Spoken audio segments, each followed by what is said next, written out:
તો ચાલો બાળકો આપણે છેલ્લે શું જોતા હતા તો કે છેલ્લે સ્વાધ્યાય 11.5 જોતા હતા બરોબર એમાં એક્ઝામ્પલ 1 અને એક્ઝામ્પલ 2 આપણે આગળનો વિડિયો લેક્ચર હતો એમાં જોયો હતો હવે એના પછી આવે છે એક્ઝામ્પલ નંબર 3 શું કહે છે તો કે કૌંસમાં કૌંસ એટલે કે કૌંસમાં આપેલી કિંમતોમાંથી દરેક સમીકરણનો કયો ઉકેલ છે એ શોધી કાઢો આ જે તમને કિંમત આપેલી છે ને એમાંથી કોઈ પણ એક કિંમત છે ને એ આ સમીકરણનો ઉકેલ હશે બરાબર આ કૌંસમાં તમને જે કિંમત આપેલી છે એ કિંમતમાંથી કોઈ પણ એક જ કિંમત આ સમીકરણનો ઉકેલ હશે બરાબર બાકીની જે કિંમત છે એ સમીકરણનો ઉકેલ હશે નહીં એ પણ આપણે કહેવાનું છે તો ચાલો વાત કરીએ તો ઉકેલ એટલે શું સપોઝ આપણે એવું ધારી લઈએ કે m બરાબર 10 ધારી લઈએ કે m બરાબર 10 આ સમીકરણનો ઉકેલ છે બરાબર તો શું લખી શકાય તો કે ડાબી બાજુ આ જે સમીકરણ છે ને એમાં શું આપેલું છે તો 5m આપેલું છે કેટલું આપેલું છે 5m હવે એવું ન લખવું હોય તો એ લખવું હોય તો પણ લખાય કે પહેલા આપણે m બરાબર શું લીધું 10 m બરાબર 10 લઈને આપણે દાખલો આગળ ગણીએ છીએ બરાબર તો ડાબી બાજુ શું છે તો કે 5m 5m હવે m દેખાય તે કેટલા મૂકવાના 10 તો 5 કૌંસમાં 10 એટલે કે 50 તો ડાબી બાજુ શું મળી આપણને 50 અને સમીકરણની જમણી બાજુ શું છે તો કે 60 જમણી બાજુ 60 બરાબર તેથી શું લખી શકાય તો કે ડાબી બાજુ 50 મળી જમણી બાજુ 60 મળી એટલે કે ડાબી બાજુ અને જમણી બાજુ સરખી નથી તેથી ડાબી બાજુ નોટ ઇક્વલ ટુ અને શું બોલાય નોટ ઇક્વલ ટુ અથવા તો બરાબર નથી ડાબી બાજુ અને જમણી બાજુ સરખી નથી તેથી m બરાબર 10 એ ઉકેલ થશે નહીં તેથી m બરાબર 10 એ સમીકરણનો ઉકેલ થશે નહીં તેથી m બરાબર 10 એ સમીકરણનો ઉકેલ નથી બરાબર તો આ 10 નું કામ પૂરું હવે વાત કરીએ 5 ની તો m બરાબર 5 લઈએ તો ડાબી બાજુ શું હતી તો કે 5m ડાબી બાજુ શું હતી 5m તો m દેખાતો હોય ત્યાં શું મૂકી દેશું 5 તો 5 ગુણ્યા 5 કરો એટલે કેટલા થઈ જાય 25 કેટલા થઈ જશે 25 આમ ડાબી બાજુની કિંમત કેટલી મળી તમને 25 હવે જમણી બાજુ જુઓ ધીરે તો જમણી બાજુ તમને કેટલી આપેલી છે અહીં 60 કેટલી આપેલી છે 60 હવે m બરાબર 5 આ સમીકરણમાં મૂકતા ડાબી બાજુ અને જમણી બાજુનો જવાબ સરખો મળતો નથી તેથી એવું લખી શકાય કે ડાબી બાજુ નોટ ઇક્વલ ટુ જમણી બાજુ બરાબર એટલે કે ડાબી બાજુ અને જમણી બાજુનો જવાબ સરખો મળતો નથી તેથી શું કહી શકાય તો કે m બરાબર આ જે 5 છે એ પણ સમીકરણનો ઉકેલ નથી તેથી m બરાબર 5 એ સમીકરણનો ઉકેલ નથી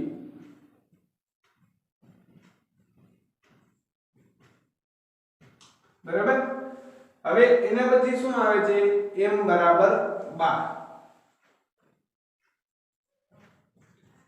m બરાબર 12 લ્યો તો ડાબી બાજુ તમને અહીં શું આપેલી છે તો કે 5m કેટલી આપેલી છે 5m અને 5 m ની જગ્યાએ શું મૂકશું હવે આપણે તો કે જે લીધું એ શું લીધું છે 12 તો 5 કૌંસમાં 12 12 * 5 કરો તો કેટલા થઈ જાય દીકરાઓ 60 એટલે કે ડાબી બાજુનો જવાબ કેટલો મળ્યો 60 અને જમણી બાજુ પણ શું આપેલી છે 60 જમણી બાજુ બરાબર 60 છે તેથી શું લખીએ તો કે ડાબી બાજુ અને જમણી બાજુની કિંમત કેવી મળી દીકરાઓ અહીંયા સરખી તેથી ડાબી બાજુ બરાબર જમણી બાજુ છે તેથી શું લખશું તો કે 5 નહીં પણ m બરાબર 12 એ આ સમીકરણનો ઉકેલ થશે બરાબર તેથી m બરાબર 12 શું થઈ જાય આ સમીકરણનો ઉકેલ એવી જ રીતે m બરાબર 15 માટે ચેક કરવાનું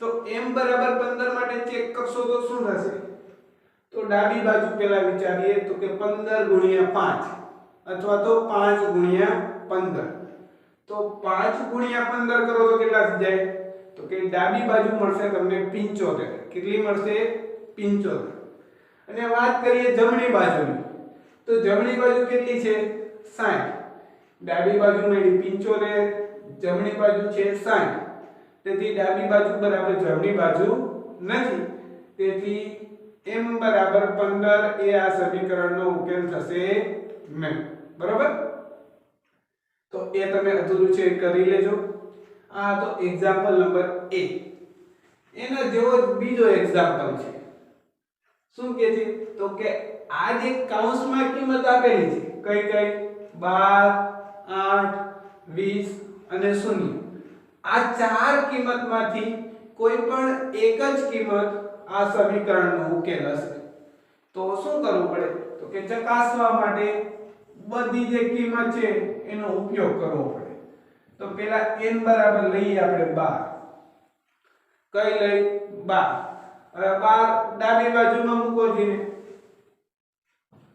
તો ડાબી બાજુ શું છે તો કે n + 12 n ની જગ્યાએ શું મૂકી દેશું હવે 12 એટલે કે 12 + 12 12 + 12 કરો તો કેટલા થઈ જાય 24 કેટલા થઈ જશે 24 આ મળી તમને ડાબી બાજુની કિંમત કેટલી મળી 24 હવે એવી જ રીતે જમણી બાજુની કિંમત જોવો દીને તો જમણી બાજુમાં કિંમત કેટલી આપેલી છે 20 જમણી બાજુ બરાબર 20 ડાબી બાજુની કિંમત 24 મળી જમણી બાજુની કિંમત 20 મળી એટલે કે ડાબી બાજુ અને જમણી બાજુ સરખી નથી તેથી શું લખી શકાય તો કે ડાબી બાજુ નોટ ઇક્વલ ટુ જમણી બાજુ ડાબી બાજુ અને જમણી બાજુ સરખી નથી તેથી શું લખી શકો તો કે n બરાબર 12 એ સમીકરણનો ઉકેલ નહીં થાય અથવા તો નથી આ શું લીધું તો કે પહેલા તો 12 n બરાબર શું લીધું તું 12 હવે એના પછી n બરાબર 8 લઈએ શું લઈએ 8 તો ડાબી બાજુમાં મૂકીએ તો ડાબી બાજુ શું છે આપણી n + 12 કેટલી છે n + 12 તો જ્યાં n દેખાતો હોય ત્યાં કેટલા મૂકી દેશું 8 તો 8 + 12 8 + 12 કરો એટલે કેટલા થઈ જાય 20 એટલે કે ડાબી બાજુનો જવાબ તમને શું મળ્યો 20 એવી જ રીતે જમણી બાજુનો જવાબ જોઈએ તો જમણી બાજુની કિંમત તમને આપેલી જ છે કેટલી આપેલી છે 20 બરોબર તો તમે જોશો ને તો ડાબી બાજુ અને જમણી બાજુ નો જવાબ કેવો મળે છે સરખો તેથી ડાબી બાજુ બરાબર જમણી બાજુ બરાબર તેથી શું કહી શકાય તો કે n બરાબર 8 એ આ સમીકરણનો ઉકેલ છે તેથી n બરાબર 8 એ આ સમીકરણનો ટૂંકમાં લખાયો આ રીતે સમીકરણને ટૂંકમાં લખવું હોય તો સમી પાછળ ડોટ સમીકરણનો ઉકેલ છે બરાબર એવી જ રીતે હવે તમે કેના માટે ચેક કરશો n બરાબર 20, તો એમાં પણ ડાબી બાજુ અને જમણી બાજુના મૂલ્ય સરખા મળશે નહીં. એવી જ રીતે n બરાબર 0 માટે ચેક કરશું તો એમાં પણ ડાબી બાજુ અને જમણી બાજુના મૂલ્ય સરખા મળશે નહીં. બરાબર, તો એ હતો એક્ઝામ્પલ નંબર બી. તો એના પછી જે સી દાખલો છે એ સાવ સહેલો દાખલો છે, એટલે એ દાખલો હોમવર્કમાં. એના પછી આવે છે એક્ઝામ્પલ નંબર ડી દાખલો. બરાબર, તો એમાં પણ એવું જ છે કે એક સમીકરણ આપેલું છે અને બીજી કૌંસમાં ચાર સંખ્યા આપેલી છે. બરાબર, એક સમીકરણ છે અને બાજુમાં કૌંસમાં ચાર સંખ્યા આપેલી છે. તો તમારે કરવાનું શું છે તો કે આ જે ચાર સંખ્યા છે ને કઈ કઈ 7, 2, 10, 14, એ ચારેય સંખ્યામાંથી કઈ સંખ્યા એ આ સમીકરણનો ઉકેલ થાય એ શોધવાનું છે. બરાબર, તો શું લખશું તો કે પહેલા તો લઈએ q બરાબર 7. આ q છે હો, શું છે q, તો q બરાબર 7 લઈએ. બરાબર, શું લેશું q બરાબર 7. તો ચાલો જીને ડાબી બાજુ શું છે તો કે q ના છેદમાં 2, q ના છેદમાં 2, q ના છેદમાં 2. હવે q બરાબર કેટલા લેવાના છે 7, એટલે કે 7 ના છેદમાં 2. બરાબર, પોઈન્ટમાં ફેરવાય નહીં, આ રીતે જવાબ લખી નાખો. તો ડાબી બાજુનો જવાબ મળ્યો કેટલો 7 ના છેદમાં 2. જમણી બાજુ વિશે વાત કરીએ તો જમણી બાજુ તમને જવાબ શું આપેલો છે 7. હવે ધ્યાનથી જોજો, ડાબી બાજુનો જવાબ મળ્યો 7 ના છેદમાં 2, જમણી બાજુનો જવાબ મળ્યો 7, એટલે કે બંને જુદી જુદી સંખ્યા છે.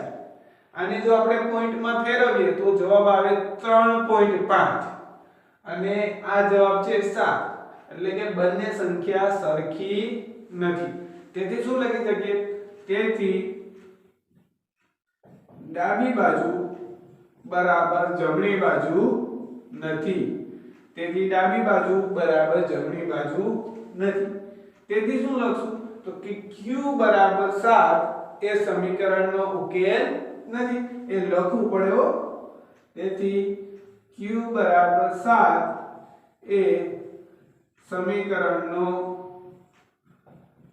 ઉકેલ નથી. બરાબર, તેથી q બરાબર 7 એ સમીકરણનો ઉકેલ નથી. હવે એવી જ રીતે 2 માટે ચેક કરીએ તો શું લઈ લેશું q બરાબર 2. બરાબર, તો ડાબી બાજુ શું હતું q ના છેદમાં 2 હતી કે નહીં તો કે આ. હવે q એટલે શું છે તમારું 2, એટલે કે 2 ના છેદમાં 2 થઈ જશે. 2 ના છેદમાં 2, તો 2 ભાગ્યા 2 કરો એટલે 1 મળ્યો. તો ડાબી બાજુનો જવાબ કેટલો મળ્યો 1.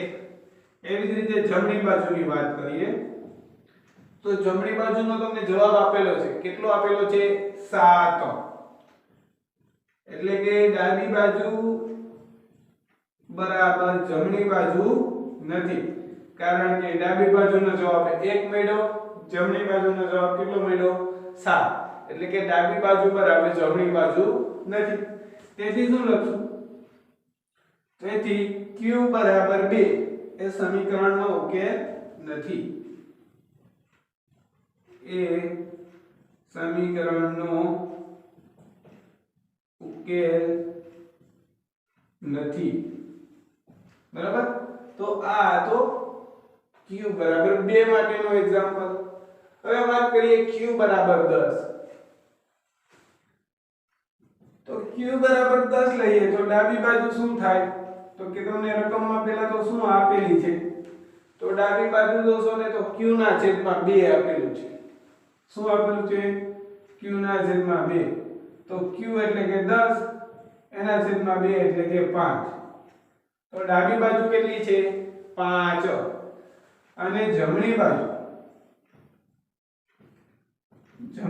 જોઈએ તો જમણી બાજુ શું છે તો કે જમણી બાજુ આપેલી છે 7. કેટલી આપેલી છે 7. હવે ડાબી બાજુની કિંમત મેળવી 5 જમણી બાજુની કિંમત મળી 7 એટલે કે ડાબી બાજુ અને જમણી બાજુ સરખી નથી, તેથી ડાબી બાજુ બરાબર જમણી બાજુ નથી. અને બે રીતે વચન ગુજરાતીમાં વાંચવું હોય તો બરાબર નથી, ઇંગ્લિશમાં લખવું હોય તો આ રીતે નોટ ઇક્વલ ટુ ઇક્વલ એટલે કે બરાબર, પણ આગળ નોટ લાગ્યું છે એટલે કે બરાબર નથી. બરાબર, આ રીતે ઇંગ્લિશમાં બોલાય અને આ રીતે ગુજરાતીમાં બોલાય. પણ તમે જ્યારે ધોરણ 10 11 12 માં આવશો ત્યારે આ જ રીતે બોલતા હશો, નોટ ઇક્વલ ટુ. તો q બરાબર 10 લીધું, એના પછી હવે લઈએ q બરાબર 14, પણ હજી અહીં શું લખશું તો કે તેથી q બરાબર 10 એ સમીકરણનો ઉકેલ નથી. બરાબર, હવે લઈએ q બરાબર 14. તો q બરાબર 14 લઈએ તો ડાબી બાજુ જોઈએ તો શું થાય તો કે ડાબી બાજુ આપેલી છે પહેલા તો તમને q ના છેદમાં 2. શું આપેલું છે? q ના છેદમાં 2.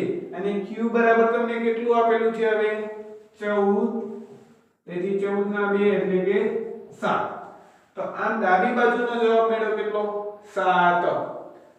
વાત કરીએ જમણી બાજુના જવાબની, તો જમણી બાજુમાં શું છે જવાબ? જમણી બાજુનો પણ 7 આપેલો છે.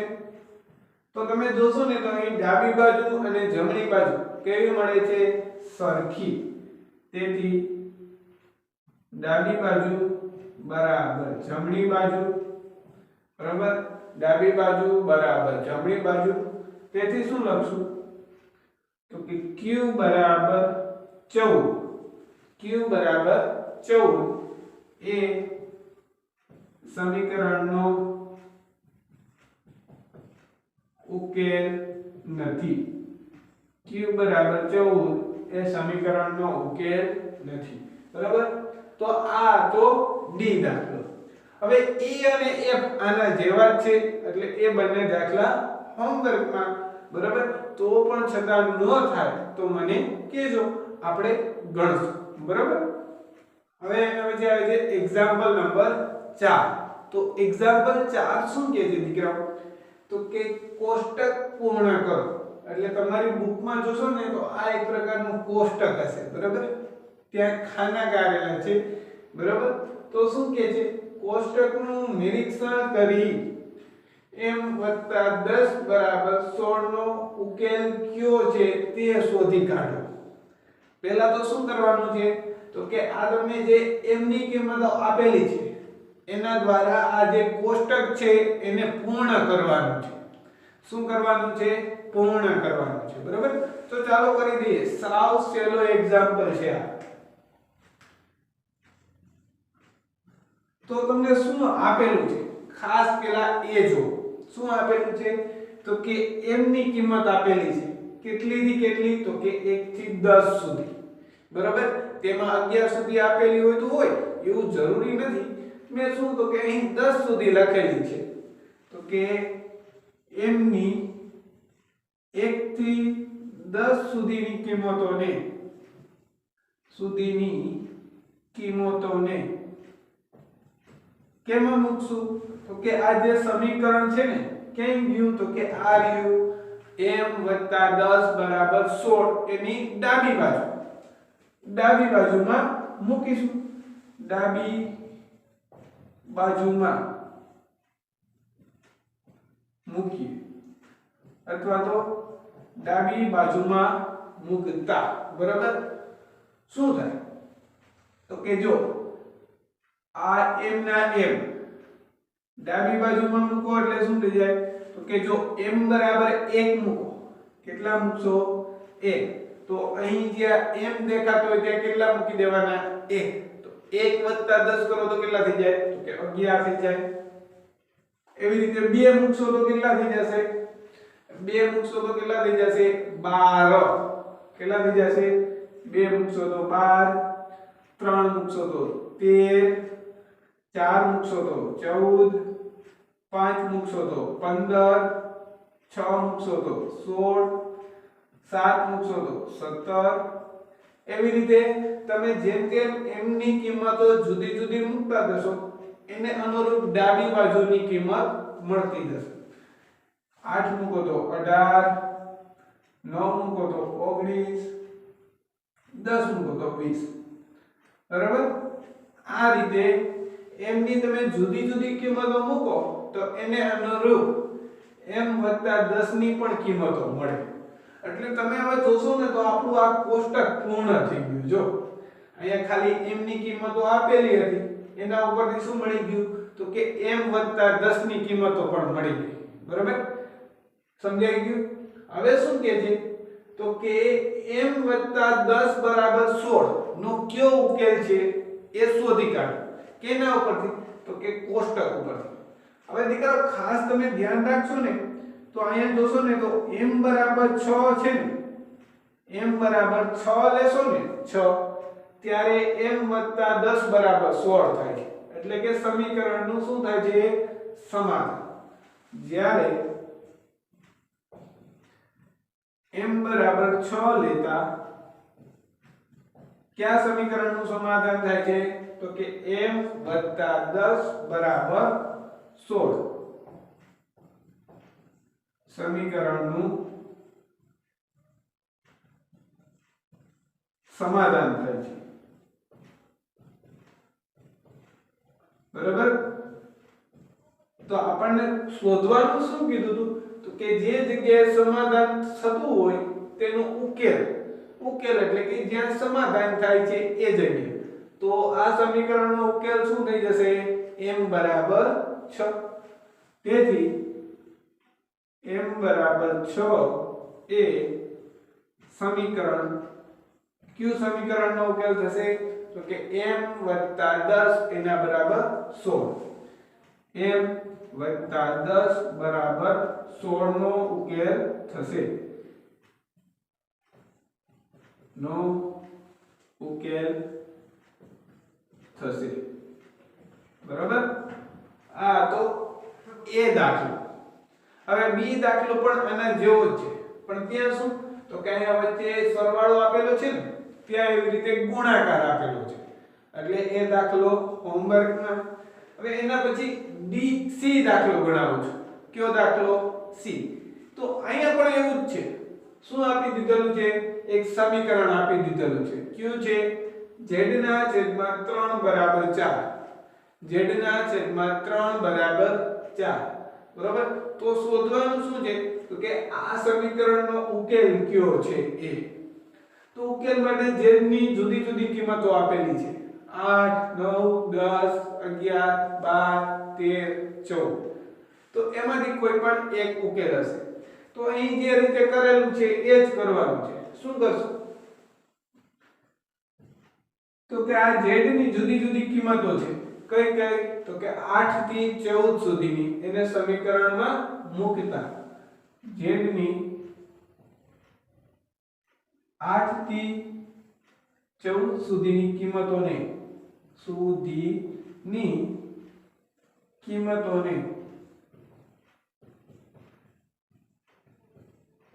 સમીકરણમાં મૂકતા આ જે સમીકરણ છે એમાં મૂકી દો.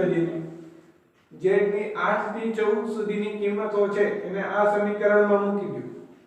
તો શું થઈ જશે તો કે એક કોષ્ટક બનશે z અને z ના છેદમાં 3. હવે જો z બરાબર 8 મૂકો, કેટલા મૂકશો 8, તો શું થશે તો કે 8 મૂકો તો 8 ભાગ્યા 3 થાય કે નહીં તો કે આ. પણ જમણી બાજુ તો તમને શું આપેલું છે 4, એટલે કે 8 ઉકેલ થશે નહીં. એવી રીતે 9 મૂકો તો 9 મૂકો તો શું થાય તો કે 9 ભાગ્યા 3. 9 ભાગ્યા 3 એટલે કેટલા થશે 3. 9 ભાગ્યા 3 એટલે કેટલા થાય 3. તો જમણી બાજુ 4 આપેલા છે એટલે એ પણ ઉકેલ થશે નહીં. 10 મૂકીએ તો 10 ભાગ્યા 3 થશે એટલે કે એ પણ ઉકેલ થશે નહીં. હવે 11 મૂકો જીને z ની જગ્યાએ શું મૂકશો 11. તો 11 પણ ઉકેલ થશે નહીં. કેમ? કારણ કે 11 ભાગ્યા 3 કરો તો એનો જવાબ 4 આવશે નહીં. 12 મૂકો. કેટલા મૂકશો? 12. તો 12 ભાગ્યા 3 કરો. 12 ભાગ્યા 3 કરશો તો જવાબ કેટલો આવી જશે? 4. હજી આગળની કિંમતે મૂકીને જોઈ લેવાનું. 13 મૂકો છે તો 13 ભાગ્યા 3 કરશો તો એની કિંમત 4 કરતા વધી જશે. અને એવી જ રીતે 14 મૂકો તો 14 ભાગ્યા 3 થશે. બરાબર? તો તમને એવું પૂછ્યું છે કે આ સમીકરણનો ઉકેલ કયો થશે? તો કે z ની જગ્યાએ જો હું 12 મૂકું ને, કેટલા? 12, તો 12 ભાગ્યા 3 કરું તો 4 મળે છે. બરાબર? તેથી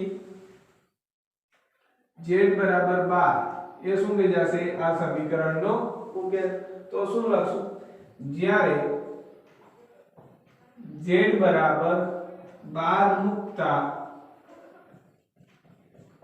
કયા સમીકરણનું સમાધાન થાય છે? તો કે z ના છેદમાં 3 બરાબર 4. z ના છેદમાં 3 બરાબર 4 સમીકરણનું સમાધાન થાય છે. તેથી શું લખશું? તો કે z બરાબર 12 એ આ સમીકરણનો ઉકેલ હશે. તેથી z બરાબર 12 એ સમીકરણનો ઉકેલ હશે. બરોબર? તો આ તો એક્ઝામ્પલ નંબર સી. હવે એક્ઝામ્પલ નંબર ડી માં પણ એવું જ છે. સરવાળો જોયો, ગુણાકારનો મેં તમને હોમવર્કમાં આપ્યો, ભાગાકારનો જોયો. હવે એક્ઝામ્પલ ડી માં શું છે? બાદબાકી. એટલે એ દાખલો પણ હોમવર્કનો. એટલે ટૂંકમાં કહું તો આપણું સ્વાધ્યાય, આપણું ચેપ્ટર અહીં પૂરું થાય છે. આપણું જે નવું ચેપ્ટર છે એ આપણે નેક્સ્ટ વિડિયો લેક્ચરમાં જોશું. બરોબર?